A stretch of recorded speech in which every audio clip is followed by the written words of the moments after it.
22 оны төсөвт бол босрлын салбарын төсөв 4.9 дотоодын бүтээгдэхүүний 4.9% гэж орж ирсэн. За энэ бол өмнөх жилүүдээс бол бага зэрэг нэмэгдсэн байна. Тэгтээ чамлалтай байна.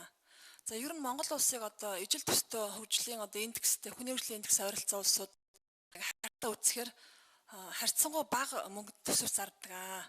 Босрлын салбарын одоо зарцуулт бол их бага байдаг. Жишээлбэл одоо манайхтай хүний хөгжлийн индексээр ойролцоо байгаа Түнис улс гэхтэл дотоодын нийт бүтээгдэхүүнийхээ 6.6%-ыг зарцуулдаг.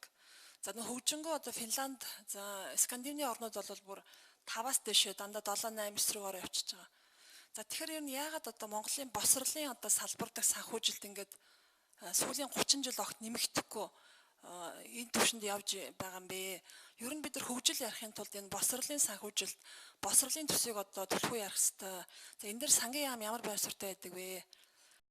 За ер нь манай улсын төсвийн урсгал зардлын одоо хамгийн том хэсэг буюу 70 гаруй хувийг бол нийгмийн одоо суурь үйлчилгээ үзүүлдэг боловсрол, эрүүл мэнд, нийгмийн хамгааллын энэ одоо салбарын маань зардал бол эзэлдэг байгаа. За энэ жилийн төсөв дээр бол нийтдээ нэг 18 нийт зардал 18 их найд байгаа бол боловсролын салбар дээр бол 2 их найд гарan байгаа. Тэгэхээр энэ бол нэг нийт зардлын нэг 13%-ийг бол эзэлж байгаа гэж ингэж хэлж болно.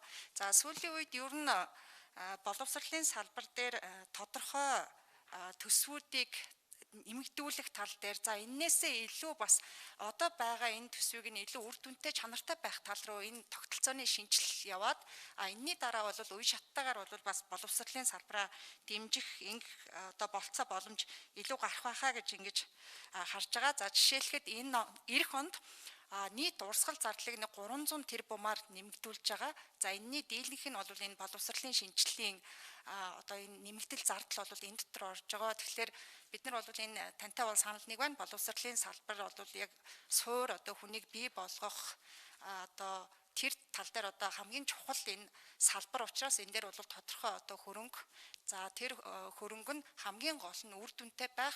Одоо байгаа энэ тогтолцоогоо үр дүнтэй тогтолцоо руу тэр гарц руу чиглэсэн үр ашиг гүйцэтгэлд одоо хандсан энэ санхүүжилтийг үр дүнг одоо энэ шинжилгээг хийсний дараа бол боловсролын салбарын хөрөнгө оруулалт энэ одоо салбарын зардал бол бас үе шаттайгаар улс орны эдийн засгийн нөхцөл байдалч бас тодорхой хэмжээгээр одоо бас сайжраад ирэх бах. Энтэй бол уялдуулаад бас ингээд нэмэгдээд явна гэсэн ийм одоо зарчмын саналтай байдгаа сангийн яам.